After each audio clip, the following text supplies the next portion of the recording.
ಪ್ರಿಯ ವೀಕ್ಷಕರಿಗೆಲ್ಲ ನನ್ನ ಆತ್ಮೀಯ ನಮಸ್ಕಾರಗಳು. ಪಾಸಿಟಿವ್ ಲೈಫ್ ನಾಲೆಡ್ಜ್ 333 ಚಾನೆಲ್ಗೆ ನಿಮ್ಮೆಲ್ಲರಿಗೂ ಹಾರ್ದಿಕ ಸ್ವಾಗತ.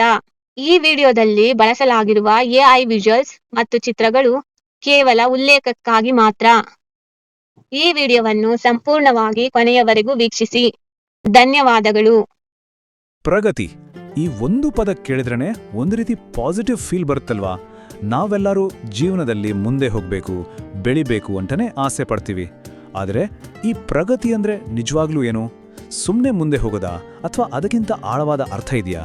ಬನ್ನಿ, ಈ ವಿಶ್ಲೇಷಣೆಯಲ್ಲಿ ಪ್ರಗತಿಯ ನಿಜವಾದ ಅರ್ಥ ಏನು ಮತ್ತೆ ನಮ್ಮೊಳಗಿನ ಪೂರ್ತಿ ಸಾಮರ್ಥ್ಯವನ್ನು ಹೊರತರೋದು ಹೇಗೆ ಅಂತ ನೋಡೋಣ. ಎಲ್ಲರಿಗೂ ಒಂದಲ್ಲ ಒಂದು ಸಲ ಈ ಅನುಭವ ಆಗೇ ಆಗಿರುತ್ತೆ ಅಲ್ವಾ? ಒಂದೇ ಕಡೆ ಸ್ಟಕ್ ಆಗಿದ್ದೀವಿ, ನಮ್ಮ ಗ್ರೋತ್ ನಿಂತು ಹೋಗಿದೆ ಅನ್ನೋ ಫೀಲಿಂಗ್. ಹೀಗೆ ಮುಂದೆ ಸಾಗೋಕೆ ಕಷ್ಟ ಆದಾಗ ಇದರ ಹಿಂದಿನ ಕಾರಣ ಏನು ಅಂತ ನಾವು ಯೋಚನೆ ಮಾಡಿದ್ರೆ ಒಂದು ಅಚ್ಚರಿಯ ಸತ್ಯ ಹೊರಗೆ ಬರುತ್ತೆ. ನಮ್ಮನ್ನ ಮುಂದಕ್ಕೆ ಹೋಗಕ್ ಬಿಡದೆ ಹಿಂದಕ್ಕೆ ಎಳೆಯೋ ಆ ಕಾಣದ ಶಕ್ತಿ ಯಾವುದು ಗೊತ್ತಾ?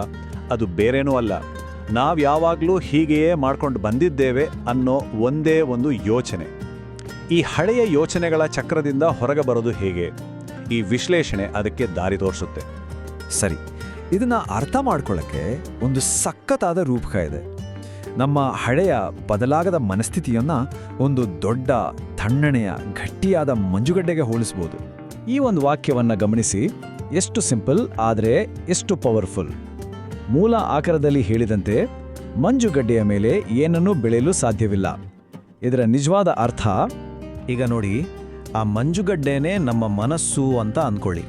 ಮನಸ್ಸು ಪೂರ್ತಿ ಹಳೆ ಗಟ್ಟಿಯಾದ ಯೋಚನೆಗಳಿಂದ ಫ್ರೀಸ್ ಆಗಿದ್ರೆ ಅಲ್ಲಿ ಹೊಸ ಐಡಿಯಾಗಳು, ಹೊಸ ಯೋಚನೆಗಳು ಹುಟ್ಟಕ್ಕೆ ಸಾಧ್ಯನಾ? ಇಲ್ಲ ಅಲ್ವಾ? ಪ್ರಗತಿ ಬೇಕು ಅಂದರೆ ಮೊದಲು ಆ ಮಂಜುಗಡ್ಡೆ ಕರಗಬೇಕು. ಹಾಗಾದ್ರೆ ಈ ಮಂಜುಗಡ್ಡೆಯನ್ನು ಕರಗಿಸೋದು ಹೇಗೆ? ಈ ಜಡತ್ವದಿಂದ ಹೊರಬರೋದು ಹೇಗೆ? ಇಲ್ಲೇ ನೋಡಿ, ಕಥೆ ಒಂದು ಇಂಟ್ರೆಸ್ಟಿಂಗ್ ತಿರುವು ತಗೊಳ್ಳೋದು. ಯಶಸ್ವಿ ಜನ ಯಾಕೆ ಯಶಸ್ವಿ ಆಗ್ತಾರೆ ಅನ್ನೋ ರಹಸ್ಯ ಇಲ್ಲೇ ಇದೆ. ಅವರ ವಿಭಿನ್ನ ಮನಸ್ಥಿತಿಯನ್ನ ಈಗ ನೋಡೋಣ. ಇಲ್ಲೇ ನೋಡಿ ಆ ವ್ಯತ್ಯಾಸ. ನಮ್ಮಲ್ಲಿ ಹೆಚ್ಚಿನವರು ಒಂದು ಕೆಲಸವನ್ನ ಅಯ್ಯೋ ಇದನ್ನು ಮಾಡಲೇಬೇಕಲ್ಲ ಅಂತ ಒಂದು ಬೋಜ್ ಥರ ನೋಡ್ತೀವಿ. ಆದರೆ ಯಶಸ್ವಿ ಜನ ಏನು ಮಾಡ್ತಾರೆ ಗೊತ್ತಾ? ಅವರು ಇದನ್ನು ಇನ್ನಷ್ಟು ಚೆನ್ನಾಗಿ ಹೇಗೆ ಮಾಡ್ಬೋದು, ಇದಕ್ಕಿಂತ ಜಾಸ್ತಿ ಹೇಗೆ ಮಾಡ್ಬೋದು ಅಂತ ಒಂದು ಅವಕಾಶದ ಥರ ನೋಡ್ತಾರೆ. ಸೊ ಈ ಯಶಸ್ವಿ ಮನಸ್ಥಿತಿಯನ್ನ ಎರಡು ಸಿಂಪಲ್ ಪಾಯಿಂಟ್ಸ್ ಆಗಿ ವಿಂಗಡಿಸ್ಬೋದು. ಮೊದಲನೇದು ಕ್ವಾಲಿಟಿ, ಅಂದರೆ ಮಾಡೋ ಕೆಲಸವನ್ನ ಬೆಸ್ಟ್ ಆಗಿ ಮಾಡೋದು. ಎರಡನೇದು ಕ್ವಾಂಟಿಟಿ, ಅಂದರೆ ಇನ್ನಷ್ಟು ಜಾಸ್ತಿ ಮಾಡೋದು. ಸರಿ, ಈ ಥಿಯರಿ ಎಲ್ಲ ಓಕೆ. ಇದನ್ನ ನಮ್ಮ ಲೈಫ್ಗೆ ಕನೆಕ್ಟ್ ಮಾಡಿ ನೋಡೋಣವಾ? ನಮ್ಮ ಖುಷಿಯಾದ ನೆನಪುಗಳನ್ನು ಸ್ವಲ್ಪ ಕೆದಕಿ ನೋಡಿದ್ರೆ ಒಂದು ಅಚ್ಚರಿಯ ವಿಷಯ ಗೊತ್ತಾಗುತ್ತೆ. ಒಂದು ಕ್ಷಣ ಯೋಚನೆ ಮಾಡಿ, ಜೀವನದಲ್ಲಿ ಅತ್ಯಂತ ಖುಷಿ ಕೊಟ್ಟ ಕ್ಷಣ ಯಾವುದು? ಆ ನೆನಪನ್ನ ಸ್ಮರಿಸ್ಕೊಳ್ಳಿ. ಆ ಸಮಯದಲ್ಲಿ ಏನ್ ನಡೀತಿತ್ತು? ಅಲ್ಲಿ ನಿಮ್ಮ ಪಾತ್ರ ಏನಾಗಿತ್ತು? ಹೆಚ್ಚಿನವರಿಗೆ ಉತ್ತರ ಏನು ಸಿಕ್ಕಿರುತ್ತೆ ಅಂದರೆ, ನಮ್ಮ ಜೀವನದ ಬೆಸ್ಟ್ ಮೆಮರೀಸ್ ಯಾವಾಗ ಬಂದಿರುತ್ತೆ ಅಂದರೆ, ನಾವು ನಮ್ಮ ಬೆಸ್ಟ್ ಎಫರ್ಟ್ ಹಾಕಿದ್ದಾಗ. ಯಾವಾಗ ನಾವು ನಮ್ಮ ಸಂಪೂರ್ಣ ಸಾಮರ್ಥ್ಯವನ್ನು ಬಳಸಿ ಒಂದು ಕೆಲಸ ಮಾಡ್ತೀವೋ ಆಗ ಸಿಗೋ ಖುಷಿಯೇ ಬೇರೆ. ಇದರ ಉಲ್ಟಾ ಕೂಡ ಅಷ್ಟೇ ಸತ್ಯ. ಯೋಚನೆ ಮಾಡಿ ನೋಡಿ, ನಮ್ಮ ಜೀವನದ ಬೇಸರದ ಕೆಟ್ಟ ನೆನಪುಗಳು ಯಾವಾಗಾಗಿರುತ್ತೆ?